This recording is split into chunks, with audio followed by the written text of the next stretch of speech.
بسم الله والصلاة والسلام على رسول الله سيدنا محمد وعلى آله وصحبه وسلم تسليما كثيرا. يا ريت يا جماعة قبل ما ادخل في موضوع الحلقة حضراتكم تدعموني بمشاركة على قناتي على اليوتيوب انجكشن العالمي. النهارده عنوان الفيديو معلش سامحوني باللغة اللي أنا أتكلم بيها النهارده، لأن أنا شايف الناس مش عايزة منتخب مصر ده يبقى له أي كرامة في كرة القدم. النهارده الكابتن حسام لما يطلع يتكلم ان كان كلامه صح او كلامه غلط، تعال انت دور على الفكره اصلا وشوف اللعيبه اللي هي بتوع نسوان، اللعيبه اللي مش عايزه تلعب، اللعيبه اللي هي سايقاها ومش واكله سوري في اللفظ و الاخر. ان النهارده اللاعب اللي كان ماشي حافي ووالدته ماشيه من غير لباس مش عندوش اي نشوه ان هو يلعب كابتن حسام حسن.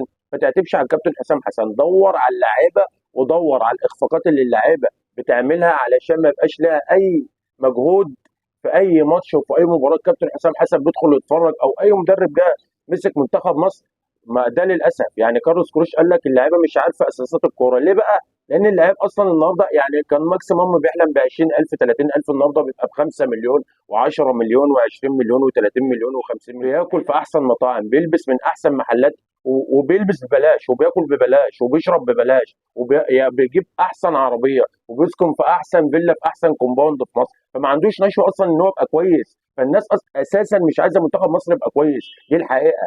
الناس مش عايزه منتخب مصر يبقى كويس. اتحاد الكوره جاب الكابتن حسام حسن علشان يقول ده مطلب جماهيري، وفي الاخر يضحى بيه اول ما يكون في اخفاقات والناس اللي بتدور تقول لك احنا عايزين مدرب خبير اجنبي ويجي يمسك المنتخب ويعمل مشروع والكلام ده كله. الفكره كلها في المنتاليتي، في عقليه اللعيبه اساسا، مش في الكابتن حسام يبقى كويس او له تصريحات قبل كده او بعد كده والكلام ده كله. اللعيبه كلها خريانه، خديني معاك لف، دي اللعيبه. انما الاول كان في شغل وعمل، اللعيبه كانت بتلعب وبتتمرن وبتشتغل على نفسها عشان تقدر ان هي تروح منتخب مصر وتمسك من الكوره فلوس اما الفتره اللي احنا فيها ديت، النهارده اللعيبه اصلا، اللعيب مش عايز المدرب يكلمه، مش عايز المدرب يتنك عليه. النهارده اللعيبه في فتنه وفي نفسيه بينهم وبين بعض. لو في واحد مثلا كويس وجاب جون وده بيصور له وده بيطبل له، الثاني بيغير منه وممكن يروح يوقع المدرب فيه الكلام ده كله، وحضراتكم بتشوفوا. فانتوا ما تدوروش على تصريح الكابتن حسام حسن يقول، ولا تدوروا على ميدو يطلع ينتقده، ولا تدوروا على بركات يطلع يتكلم، ولا احمد حسن الكلام ده كله. الفكره كلها اولا واخيرا في عقليه اللاعب المصري اللي هي ما بتتطورش.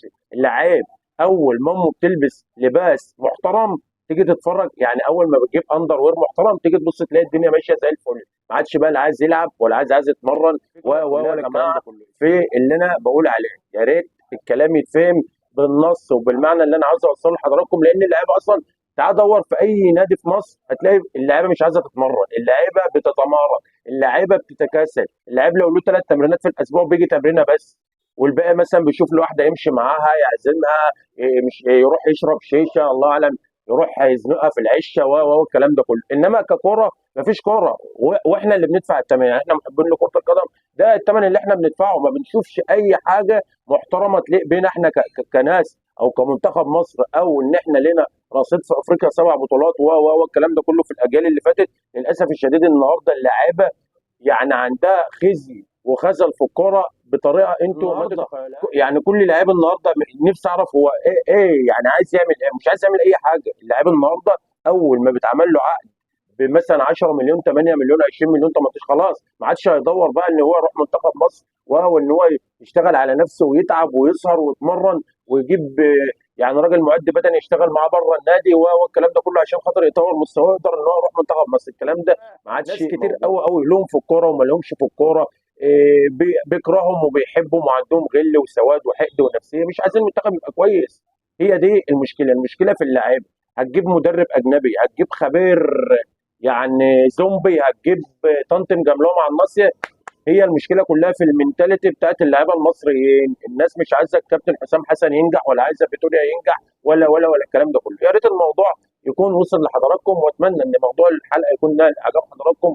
وما تنسوش حضراتكم تدعموني بالمشاركه على قناه على اليوتيوب انجكشن العالمي، وما تنسوش كلمه السر انجكشن مستمر. وتحياتي للجميع، والسلام عليكم ورحمه الله وبركاته.